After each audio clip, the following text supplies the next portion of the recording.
अस्सलाम वालेकुम स्टूडेंट्स। बेटा, आज हमने जो टॉपिक करना है वो है वर्नियर कैलिपर्स।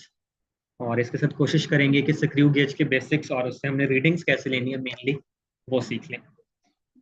आई होप एक छोटी सी वीडियो आपको ये सामने नज़र आ रही होगी। अब यहाँ से कुछ हेल्प आउट लेते हैं वर्नियर कैलिपर्स को समझने के लिए। बेटा, ये डिवाइस है वर्नियर कैलिपर्स जो कि आपको इस तरह से नज़र आती है। अगर हम इस डिवाइस को देखें तो इस डिवाइस में जो हमें कंपोनेंट्स नजर आ रहे हैं वो मेन दो कंपोनेंट्स नजर आते हैं। बेटा, एक इसका स्केल होता है वो फिक्स होता है, जो कि ये वाला आपको स्केल नजर आ रहा है। इस फिक्स स्केल को हम मेन स्केल का नाम देते हैं। और इसका ये दूसरा हिस्सा होता है, ये मूविंग होता है, इसको हमने वर्नियर स्केल का नाम देना है। स्क्रू वर्नियर कैलिपर्स यूज किस मकसद के लिए होता है? आपने किसी स्फीयर का डायमीटर फाइंड करना है, सिलेंडर की लेंथ फाइंड करनी है, तो आप अगर मिलीमीटर के 10वें हिस्से तक मेजरमेंट करना चाहते हो, आप वर्नियर कैलिपर्स को यूज करो। अब इसके अगर पार्ट्स की बात करें तो ये पहला पार्ट मैंने आपको बताया, ये वाला हिस्सा मेन स्केल कहलाता है। और इस मेन स्केल के ऊपर सेंटीमीटर्स और इंचेस के अंदर मेजरमेंट्स आपको नजर आती हैं।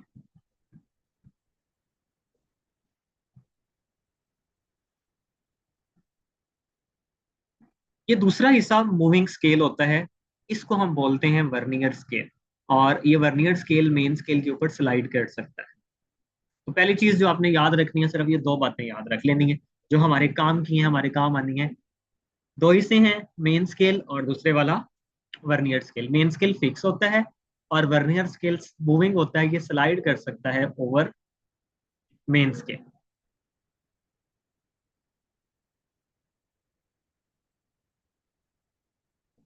अब हम डिस्कशन की तरफ जाएंगे।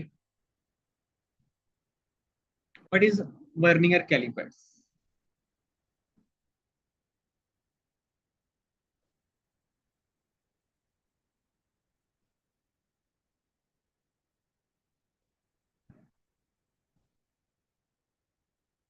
Actually it is a length measuring device.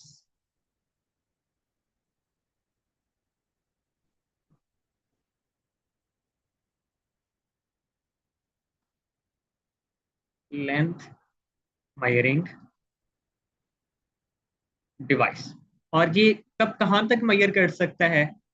Up to 1/10 of millimetre. अगर हम मिलीमीटर के 10वें हिस्से तक मेजरमेंट करना चाहते हैं तो हम वर्नियर कैलिपर्स को यूज करेंगे। अब मैंने आपको बोला इसमें दो हिस्से हैं, एक इसका पार्ट होता है मेन स्केल,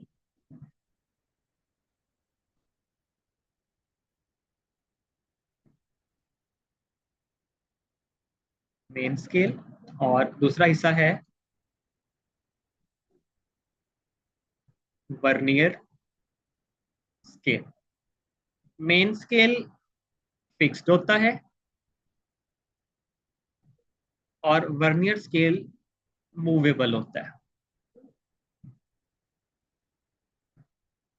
अगली बात, अगर मैं कहूं one main scale division, main scale के ऊपर छोटी से छोटी डिवीजन कितनी होती है, तो बेटा ये आपने याद रखनी है, इक्वल होती है 1 मिलीमीटर।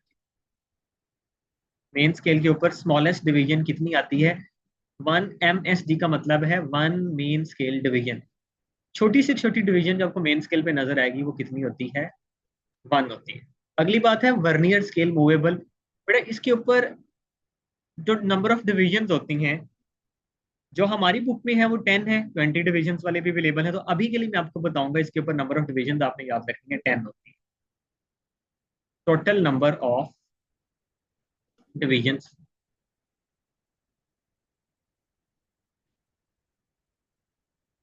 डिविजन्स, इसको मैं एन से रिप्रेजेंट कर देता हूँ, ये कितनी है? 10 होती है। अब जरा हमने मेन स्केल और वर्नियर स्केल को आपस में रिलेट कर, कैसे?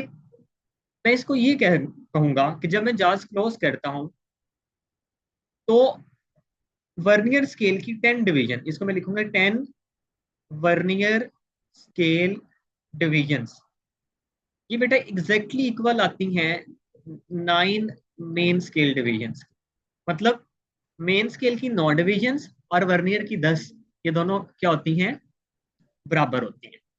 अब हमें पता है मेन स्केल की एक डिवीजन 1 मिलीमीटर के बराबर है, तो 9 डिवीजन कितने के बराबर हो जाएंगी, ये इक्वल हो जाएंगी 9 मिलीमीटर। तो हमने सीखा ये कि वर्नियर स्केल की 10 डिविजन्स 9 mm होती हैं। तो अगर मैं आपसे कहूँ what is the length of vernier scale, तो आप बताएंगे सर 9 मिलीमीटर, क्योंकि वर्नियर स्केल पे टोटल डिविजन ही 10 है और वो 10 डिविजन कितने के बराबर है, 9 मिलीमीटर की। अगला मेरा सवाल ये है कि वन वर्नियर स्केल डिवीजन किस चीज के इक्वल होगी, जिसको हम smallest division on vernier scale भी बोल सकते हैं। आप कहेंगे सर इस 10 को दूसरी तरफ जाके डिवाइड कर दें, तो ये आंसर आ जाएगा 0.9 मिलीमीटर। सीखा ये, मेन स्केल पे छोटी से छोटी डिवीजन 1 मिलीमीटर, वर्नियर स्केल पे छोटी से छोटी डिवीजन क्या आती है, वो 0.9 mm आती है। अब अगर मैं आपसे कहूंगी व्हाट इज वर्नियर कांस्टेंट, तो ये चीज बड़ी इंपॉर्टेंट है प्रैक्टिकल पॉइंट ऑफ व्यू से भी। हमारे पास ये फॉर्मूला यूज होता है, वर्नियर कांस्टेंट। तो बेटा वर्नियर कांस्टेंट की डेफिनेशन क्या होती है, हम कहते हैं the difference between smallest division on main scale and smallest division on vernier scale is called vernier constant. इसको हम ऐसे कहते हैं कि one main scale division minus one vernier scale division is equal to vernier constant. इसी vernier constant को आप ये भी कह सकते हो least count of vernier callipers, least count of vernier callipers. क्या आएगा, वन मेन स्केल डिवीजन है 1 मिलीमीटर, इसमें से माइनस किया one vernier scale division 0.9 millimetre, answer आ जाएगा 0.1 mm, which is the least count of vernier calipers. अब definition क्या है least count of vernier calipers की, तो हम डेफिनेशन को कैसे लिख सकते हैं, और आपने यही डेफिनेशन ही फॉलो करनी है। कहीं भी पेपर में पूछेगा define least count of vernier callipers, तो आप पहले ये वाली डेफिनेशन लिखोगे। आप लिखोगे the difference between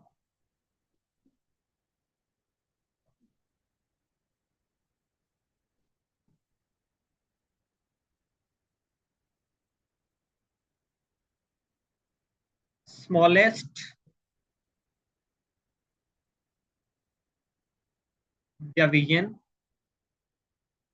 on main scale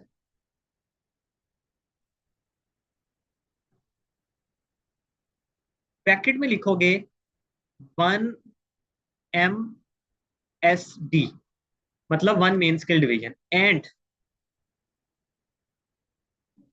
smallest division on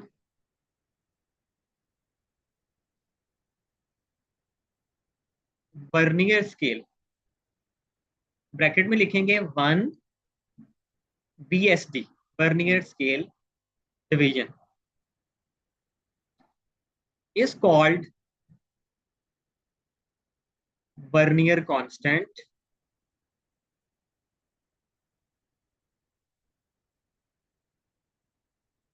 और least count of vernier calipers.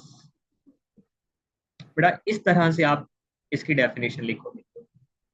अब इस डेफिनेशन को लिखने का एक तरीका और भी था,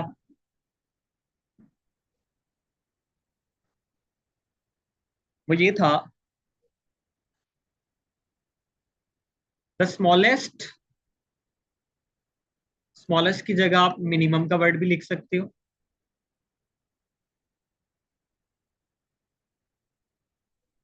possible measurement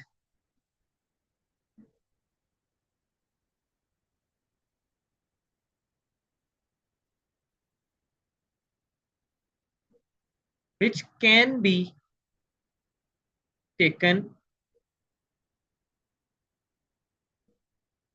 precisely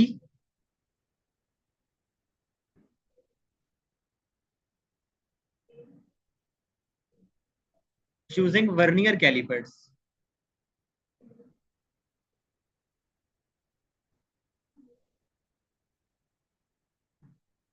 is called least count of vernier callipers. मतलब ये एक जर्नल डेफिनेशन है। किसी भी इंस्ट्रूमेंट का लीस्ट काउंट पूछेगा तो आप उसके लिए ये डेफिनेशन लिख सकते हो। उसने पूछ लिया least count of metre rule, तो आप लिखोगे द स्मॉलेस्ट और minimum possible measurement which can be taken precisely using that instrument name metre rule. Screw पूछ लिया तो using screw gauge is called least count of screw gauge. तो यहाँ पे इंस्ट्रूमेंट का नेम चेंज होगा तो ये एक जर्नल डेफिनेशन होती है लीस्ट काउंट की। तरह मैं लिख भी देता हूँ, इट इज जर्नल डेफिनेशन। लेकिन मैं किसको प्रेफर करूंगा, ये जर्नल लिखें, जरूर लिखें, लेकिन जब वो वर्नियर कैलिपर को स्पेसिफाई कर दे तो जो डेफिनेशन मैंने आपको पिछले पेज पे लिखवाई आपने वो लिखनी। अच्छा, इसी को डिटरमिन करने का एक और फॉर्मूला भी है least count of vernier callipers के लिए। Least count of vernier callipers, इसका निकालने का एक ट्रिक और भी है। आप बेटा इसको ये भी लिख सकते हो, one main scale division divided by total divisions on vernier scale. तो लीस्ट काउंट आ जाएगा, वन मेन स्केल डिवीजन हमें पता है 1 mm है, वर्नियर स्केल पे टोटल डिविजन 10 होती हैं, ये आंसर आ जाएगा 0.1 mm। ये दो मेथड्स हमने सीख ली हैं वर्नियर कैलिपर्स का लिस्ट। प्रेफरेबल अगेन ये वाला है जो मैंने इस स्लाइड पे लिखा है। जो इस स्लाइड के ऊपर चीजें लिखी हैं ये एडिशनली आप अगर लिख देंगे तो एग्जामिनर के ऊपर इम्पैक्ट अच्छा पड़ता है कि बच्चे के जो कॉन्सेप्ट्स हैं वो क्या हैं, क्लियर है। अब मैं आपको बुक पे लेके जाता हूँ और बुक पे एक क्वेश्चन है, हम इस क्वेश्चन का आंसर देने की कोशिश करते हैं। बेटा एक्सरसाइज क्वेश्चन है 1.3, इस क्वेश्चन को रीड करें। क्वेश्चन ये है, how is vernier scale related to the main scale of a vernier callipers. और उसी क्वेश्चन का दूसरा पार्ट है, what is meant by least count of vernier callipers. तो क्या आप इस काबिल हैं कि इस क्वेश्चन का आंसर दे सकते हैं?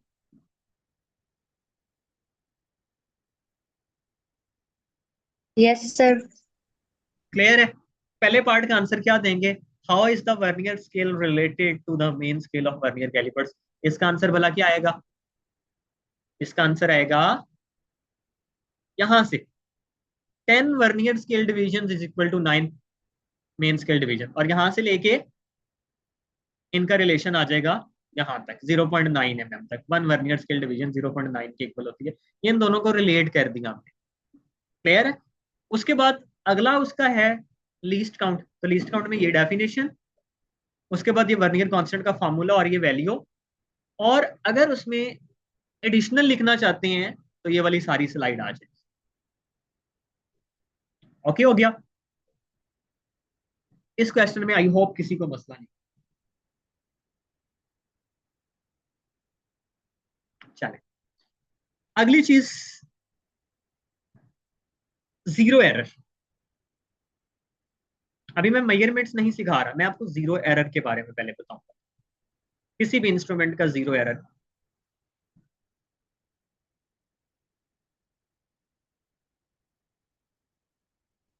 बेटा जीरो एरर यूजुअली कैलिब्रेशन की वजह से आता है। किस वजह से आता है? Due to poor calibration. अब ये होता क्या है, होता है जीरो की जो एक्चुअल पोजीशन है वो ना हो, बल्कि ड्यू टू रॉन्ग की बजाय इनकरेक्ट का वर्ड लिखना ज्यादा सुटेबल है। इनकरेक्ट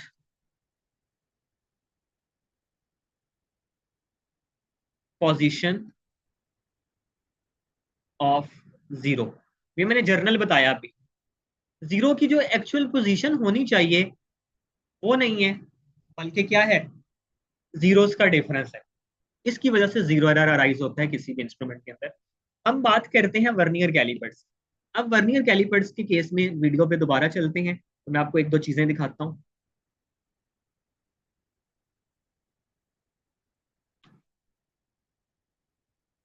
इसको जूम करते हैं।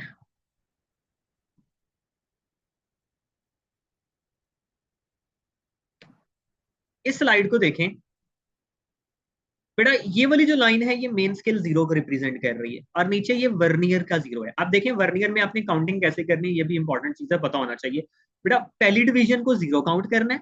पहली डिवीजन हमेशा क्या होगी, जीरो। अगली 1 2 3 4 5 6 7 8 9, और आखिरी डिवीजन क्या है, 10 है। होता ये है कि ये पहली जो जीरो है, जिसको मैंने कहा वर्नियर का ये जीरो है, ऊपर ये मेन का जीरो मेंशन किया हो, अगर तो ये बिल्कुल आमने सामने है, इस चीज का मतलब इंस्ट्रूमेंट में किसी किस्म का जीरो एरर नहीं है। लेकिन अगर ये जीरो आगे पीछे हो जाते हैं, अब आगे पीछे में क्या होगा, ये जो मूविंग स्केल है ना, इसका जीरो असल ये मैटर करता है। ये या तो मेन स्केल वाले जीरो से पीछे रह जाएगा, या मेन स्केल जीरो को क्रॉस कर जाएगा। मैं रिपीट कर देता हूं, या तो ये मेन स्केल जीरो से पीछे रह जाएगा, बिहाइंड आ जाएगा, या उसको क्या कर देगा, क्रॉस कर देगा। सिंपल सा रूल उर्दू में याद रखना आपने, जब भी मूविंग स्केल का जीरो पीछे रह जाएगा फिक्स स्केल से, अब मैंने वर्डिंग मेरी सुनिएगा, मैंने कहा मूविंग स्केल का जीरो फिक्स स्केल से के जीरो से या रेफरेंस से पीछे रह गया तो जीरो एरर पॉजिटिव होगा, और अगर उसको क्रॉस कर जाता है तो फिर जीरो एरर नेगेटिव होगा। ये पीछे से पे की साउंड आती है, पॉजिटिव। क्लियर होगी बात। सेम सक्रिय में भी मैं यही ट्रिक आपको बताऊंगा। उसमें भी मूविंग स्केल होगा सर्कुलर स्केल, अगर उसका जीरो पीछे रह जाएगा तो जीरो एरर पॉजिटिव, क्रॉस कर जाएगा तो नेगेटिव। ये आसान सा तरीका है, आपको याद रहेगा, ये कभी भूलेगा नहीं, वरना बच्चा कंफ्यूज हो जाता है। तो ये जीरो की जो पोजीशनिंग है वो क्या हो सकती है, आगे पीछे हो सकती है। अगर जीरो आमने सामने है तो जीरो एरर नहीं है, और अगर ये वाला केस हो गया कि ये जीरो मेन स्केल जीरो से पीछे रह गया तो जीरो एरर इज पॉजिटिव, और अगर सम हो ये वाला जीरो आगे आ जाता इधर तो फिर जीरो एरर क्या हो जाता, नेगेटिव हो जाता। ये चीज क्लियर है। Yes sir. चले अब अपने टॉपिक पे आते हैं। इस जीरो एरर को कैलकुलेट कैसे करना है, इधर मैं लिख भी देता हूं। मूविंग स्केल जीरो, मैं जानबूझ के मूविंग स्केल का वर्ड यूज करूंगा ताकि ये हमारे लिए हमेशा के लिए, मूविंग स्केल जीरो, ये क्या है, behind the fixed scale zero.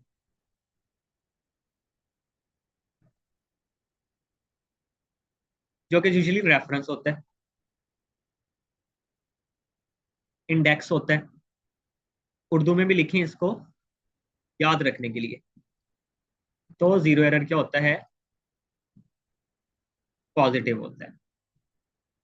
सिर्फ हमें एक चीज याद रखने की जरूरत है, पीछे रह गया तो पॉजिटिव है, क्रॉस कर जाएगा तो नेगेटिव है, आमने सामने है तो कोई जीरो एरर नहीं है। कैलकुलेशन फार्मूला इसका होता है जीरो एरर के लिए,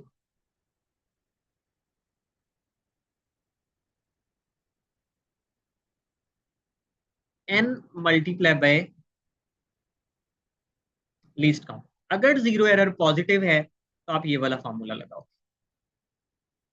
क्या लगाओगे, n को लीस्ट काउंट से मल्टी। अब ये n मसला बन गया, व्हाट इज n, ये n क्या हमारे लिए नई चीज आ गई है कि इस n को कैसे कैलकुलेट करना है। तो यहाँ पे हम आते हैं वीडियो में, मैं आपको एक छोटी सी फिगर दिखाऊंगा। ये चीज देखिए, n कैसे कैलकुलेट करना है आपने बेटा। ये नीचे आपको नजर आ रहा है वर्नियर स्केल, ठीक है। ये वाला स्केल कौन सा है? Vernier scale. एन होती है कॉन्साइडिंग डिवीजन। वर्नियर की कौन से नंबर वाली लाइन मेन स्केल की किसी एक लाइन के आमने सामने, फॉर एग्जाम्पल मैं जीरो वाली लाइन देखता हूँ, क्या ऊपर किसी लाइन से मैच कर रही है? नहीं। वन वाली लाइन?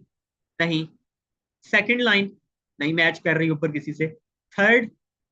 नहीं। फोर्थ लाइन ये देखें एग्जैक्टली क्या कर रही है? मैच कर रही है। ये कॉन्साइडिंग डिवीजन होती है। जब आप वर्नियर के जास को उसके अंदर कोई भी मटेरियल इंसर्ट किए बगैर क्लोज करते हो, तो आपने ये एन की वैल्यू चेक करनी है कि वर्नियर स्केल की कौन सी डिवीजन कॉन्साइड कर रही है मेन स्केल की किसी एक। तो ये वाली चौथी वैल्यू मेरे पास आ गई, एन की वैल्यू क्या आ जाएगी? 4।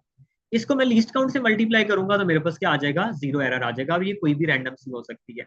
वापस आते हैं। तो जब पॉजिटिव जीरो एरर निकालना है तो डायरेक्ट इस एन को मल्टीप्लाई करना है आपने लीस्ट काउंट के साथ। लीस्ट काउंट हम पहले ही सीख चुके हैं, 0.1 मिलीमीटर। लेकिन एक चीज याद रखनी है बेटा, आपने वर्नियर कैलिपर से जब भी रीडिंग्स लेनी है तो सेंटीमीटर के अंदर लेनी है, और स्क्रू से जब भी लेनी है तो मिलीमीटर। आपको यूनिट्स की इंडिकेशन वाला लास्ट सेकंड लास्ट रूल शायद हमने पढ़ा था, उसमें यह था कि रिप्रेजेंट करना है, इंडिकेट करना है अपनी मेजरमेंट्स को मोस्ट सुटेबल और कन्वीनियंट यूनिट्स के अंदर। तो वहां पे मैंने आपको बताया था वर्नियर के लिए रीडिंग सेंटीमीटर में लेनी है, स्क्रू के लिए मिलीमीटर में। हमारी बुक ने सिर्फ स्क्रू का नाम लिखा हुआ है। इससे पॉजिटिव जीरो एरर आएगा। नेगेटिव जीरो एरर, अब यहाँ पे मोस्टली बुक्स गलती कर जाती हैं। नेगेटिव जीरो एरर निकालने का बेटा तरीका होता है टोटल नंबर ऑफ डिविजन्स, क्या करना है? Total divisions on vernier scale minus करना है ये एन कॉन्साइडिंग डिवीजन, और फिर इसको आप क्या करोगे? लीस्ट काउंट से मल्टीप्लाई करोगे। तो इस तरह नेगेटिव जीरो एरर किसी भी इंस्ट्रूमेंट का निकालना है। स्क्रू का नेगेटिव होता तो हम total divisions of circular scale minus N करते। मतलब अगर टोटल डिवीजन 10 है, एन 4 था, तो 10 - 4 6 मल्टीप्लाई बाई ये करना था। एक तरीका तो ये होता है। अब वर्नियर के लिए स्पेसिफिक है तो मैं भी वर्नियर पे रहता हूँ। नेगेटिव कैसे निकालते? देखिए नेगेटिव निकालने के लिए एक तरीका तो ये है, दूसरा तरीका सुन ले। दूसरा तरीका ये है कि बेटा आप काउंटिंग उल्टी शुरू कर दें। काउंटिंग क्या कर दें? इधर से बजाय आपके ये जीरो नहीं मिल रहा, वन नहीं मिल रहा, टू नहीं मिल रहा, थ्री नहीं मिल रहा, फोर नहीं मिल रहा, फाइव नहीं मिल रहा, क्या मिल रहा है? सिक्स मिल रहा है। तो उल्टी काउंटिंग भी स्टार्ट कर सकते हैं कि स्क्रू के लिए भी वैलिड है, इसके लिए भी वैलिड है। लेकिन चूंकि ये जब हम परफॉर्म कर रहे होते हैं तब होता है। एक्चुअल फॉर्मूला होता है total number of division minus coinciding division, और जो आंसर आएगा उसको लीस्ट काउंट से मल्टीप्लाई करोगे तो आपके पास नेगेटिव जीरो एरर आ जाए। अब मतलब क्या है पॉजिटिव जीरो एरर का? पॉजिटिव जीरो एरर का बेटा मतलब ये होता है कि इंस्ट्रूमेंट जो आपको मेजरमेंट शो करेगा, measurement shown by instrument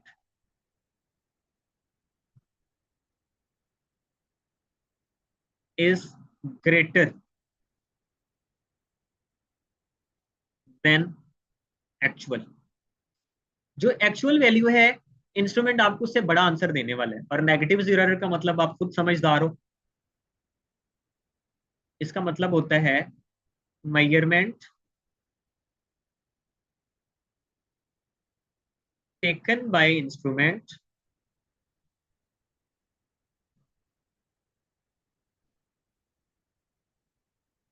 is less than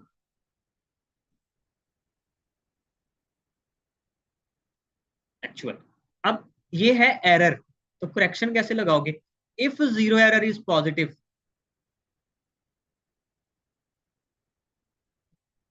पहले करेक्शन का मतलब सीख लें। Zero correction, it is negative of zero error,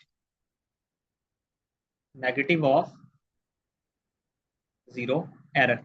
अगर जीरो एरर पॉजिटिव है, मतलब एक्चुअल मेजरमेंट से बड़ा आंसर आ रहा है, तो करेक्शन के लिए मुझे क्या करना पड़ेगा? उस एरर को फाइनल रीडिंग में से सब्ट्रैक्ट करना पड़ेगा, माइनस करना पड़ेगा। If zero error is positive, तो अभी होता है, मतलब आपका जीरो करेक्शन कैसे लगेगा, आपकी मयर्ड वैल्यू माइनस जितना जीरो एरर है।